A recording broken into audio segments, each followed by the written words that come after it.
All right, sorry about that. The mythology in a horror comedy has to stay light on its feet because I don't think it'll hold up under the scrutiny. And that, again, goes to the tonal issues. You move Ghostbusters into a different tonal reality, you've got to answer a lot more questions, including making sense of this mythology. And doesn't it seem silly to see these kids flipping through pages of ancient text that shows like cartoon dogs? It doesn't hold up under that kind of light. It has to remain light, not to use the word light in two different contexts back to back.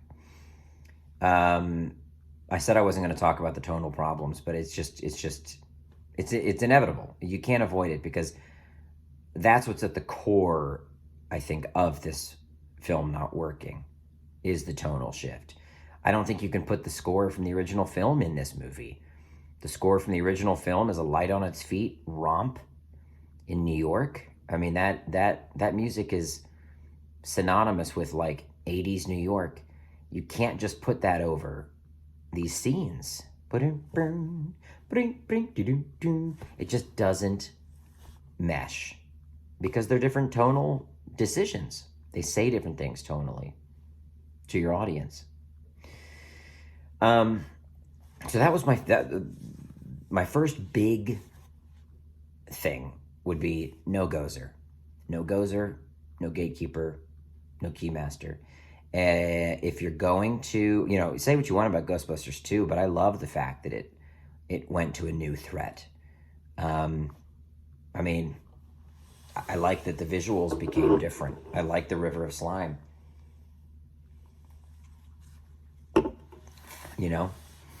I know the sequel was rushed, and I know it doesn't have the charm fully of part one, but ultimately I still think it made a lot of good decisions in terms of sequelizing.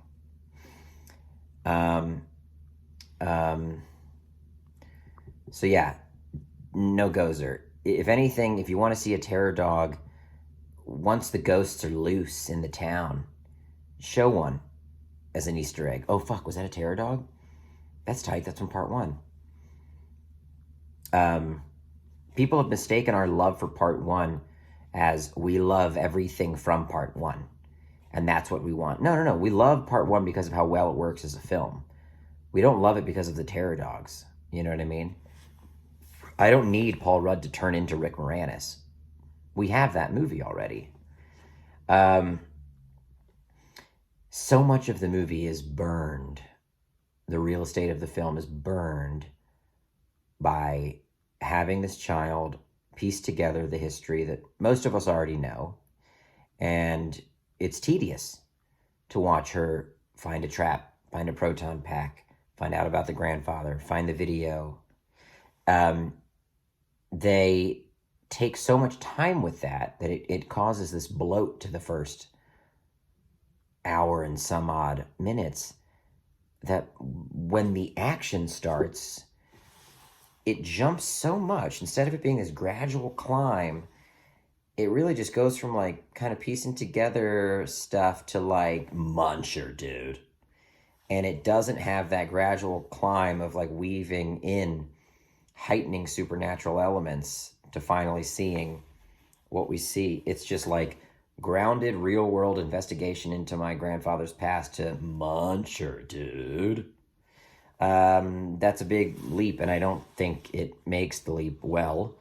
I think the actors even have a hard time deciding how to react to Muncher. I think Finn Wolfhard is like, was that I mean, are we looking at a ghost here? It's really hard to like sell that jump for them in their reality. And I felt like I could feel that stutter. I think there was a way to deliver the information about the history. It's so weird. It takes so long to piece together all of these things that we already know, and yet when they talk to Dan Aykroyd, they do a data dump that should have taken longer. It's like they took their sweet time with like finding the proton pack, arguments with mom, your grandfather wasn't cool, finding the trap, looking at the video with Mr. Gooberson, and then all of a sudden, but then it's like, call Dan Aykroyd, get a download. Well, that's the scene that should have taken its time, which brings me to my next point. But before I go on to the Dan Aykroyd of it all, I want to say, premise-wise, I love this movie. I'm good on the premise. Family inherits this house. Granddaughter realizes her grandfather was Egon Spengler, discovers a secret lab in the basement. The ghost of Egon leads her through, piecing all of this together. I'm all in. I just think that needed to happen quicker, because the film was out of time by the time stuff really started cooking. And the first Ghostbusters, man, they are slapping. Like 18 minutes in, they've got the firehouse or something like that. I mean, they cook. That movie cooks, dude. That movie cooks, dude. And it clicks and it cooks. And it cooks and it clicks. And they just move. And you get all the info you need through behavior and better expositional dialogue than this film had. The actors sold the expositional dialogue so much better. You got antagonistic force in the EPA. That sounds boring as hell. Well, it's not. Because it's a great straight man against Peter Venkman and the rest of the guys, etc., etc. Anyway, so I'm not against the premise. Dan Aykroyd, here's what should have happened in that scene. She calls him up. Ray's occult books. You know, we're still only kind of seeing his mouth or like a distant profile. She gets out the information. She's trying to get out the information. The cop's telling her to get off the phone. Ray says something like he says in the film, which is, you know, I hope Egon Spengler rots in hell. And she should say something like, that was my grandfather. And you can tell that Ray, that causes him to pause. But then the cop takes the phone out of her hands, hangs up. And I think just one wider shot of Ray sitting there and thinking about that phone call and what it means. But I don't think that phone call should have been the data dump. It felt ridiculous. Well, here's what happened to all the Ghostbusters. So Winston, well, he got involved in financing. Peter went back to academia, and he's saying all this to a child he just met. Way too willing to give all of this information out over the phone. And it was just way too much info and too little time to feel believable. I think the phone call should have ended where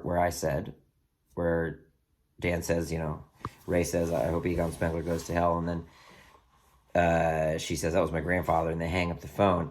And then I think Ray needed to come to the farm soon after that. There's a knock at the door in the middle of one of their many family arguments, which is what you really want out of a Ghostbusters film, is watching children cry, you know? I think that's what any fan wants, is watching children cry, get yelled at. So Dan should have showed up at the farm. Knock, knock, knock. May I come in? Who are you? I worked with your father. Next thing you know, he's in the house having a hot toddy or whatever. The mom's drinking wine. The kids are there. And then you can live in the conversation of, here's what happened with the Ghostbusters. You know, hauntings slowed down. Business grinded to a halt. Egon became obsessed with this end of the world, you know. And you can live in that and have it be a warm story by the fire, but something that's a little more interactive and experiential, not a phone call. And then I know that involves him in the story earlier, but I think that also would be better. I think it would be better, even if he doesn't stay in Oklahoma, if he says, I have to get back to the city, whatever it is, and then he Han Solos that shit. They think he's abandoned them, but he actually shows up in the end with reinforcements. I mean, even have him say, you know, I'm sorry to say, I don't believe your grandfather was right. I think all of this is hullabaloo, you know, even though that's really against Ray Stance's character. But I think you needed to get him to the farm earlier, even if that meant involving him in the story sooner, or if it meant somehow figuring out a way to get him to say, I can't be involved in this. I have to get back to the city. And then shows up with the reinforcements. But to go from data dump phone call to all the Ghostbusters there at the end, I think was just too much of a jump. I wrote down, don't sideline Rudd and Carrie Coon. I think they should have been an active part of the team, not sidelined for 15, 20 minutes, becoming dogs. But that goes to my whole Gozer thing. It just didn't need to be Gozer. We didn't get anything out of that J.K. Simmons cameo with him as Shandor. Who gives a fuck? Again, total misunderstanding of what the fuck we care about. We don't care about the mythology of the fucking Shandor mines. Like,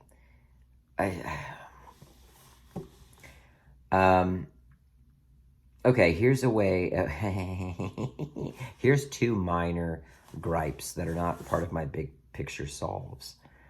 And this is a fan thing that I'm going to, people are going to call me an idiot or a nerd for. The logic of Stay Puft coming to life in the original was because Gozer empowered their thoughts and they were told to empty their heads, Nobody think about anything. Empty your head, whatever. But Ray didn't. Ray thought of the Stay Puft Marshmallow Man. So the fact that there's mini Stay Puffs, there's just no internal logic to that. That's all. Sorry. I mean, I know I sound like fucking dum-dum, but there's nothing to say that ghosts coming back also empowers or possesses inanimate objects just 'cause.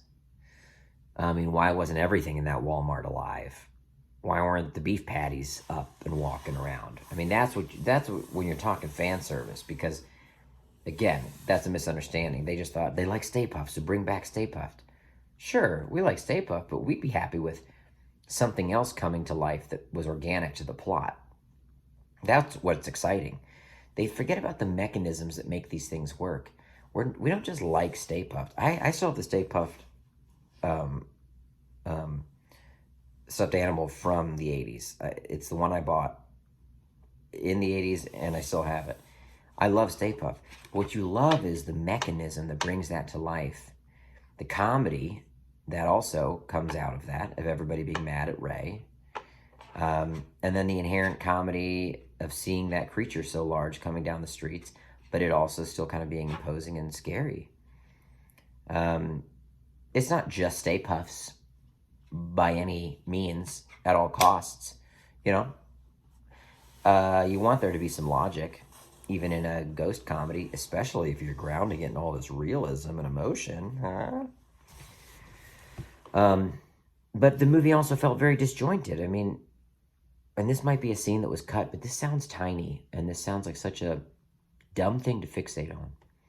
But just cutting to Paul Rudd at a Walmart shopping for ice cream. Huh? Do we want to maybe say his character's got a sweet tooth? Do we want to have their date end with him suggesting dessert, but her saying, I can't? And just anything to where we're like, oh, so he went to go get ice cream because he fucking really wanted dessert. That's funny, Mr. Gooberson. Anything to connect it. Connective tissue matters, even in small stuff like that. Just helps sell the setup. I don't need a reason, too deep of a reason, for him to be at a Walmart shopping for ice cream. But it's little things like that I don't know why they weren't included.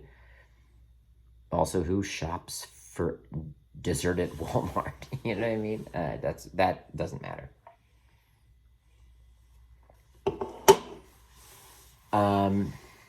Premise is great. I'm down.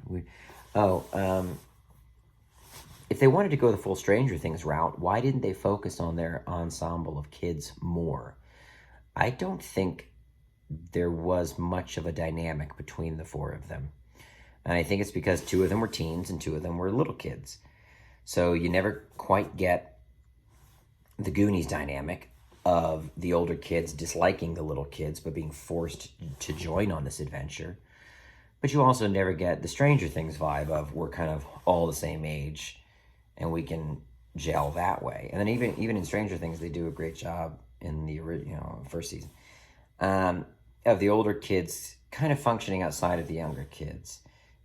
going on different adventures and interacting with them in ways where the dynamic is still understood. And even in season 3, you know, obviously with like how much Steve is paired with Dustin, it's funny. The age disparity is part of the relationship.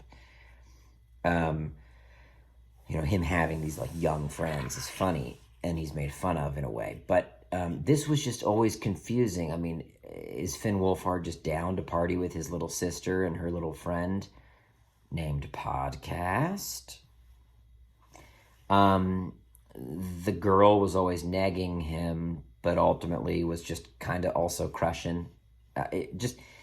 Dynamics were not explained and defined, and they never gelled as a team, which I think is key to any Ghostbusters movie, a gelling of a team, and which is why I don't think Gary Coon and Paul Rudd should have gotten possessed. I'll separate this into another video. I'll start with Gary Coon and Paul Rudd getting possessed.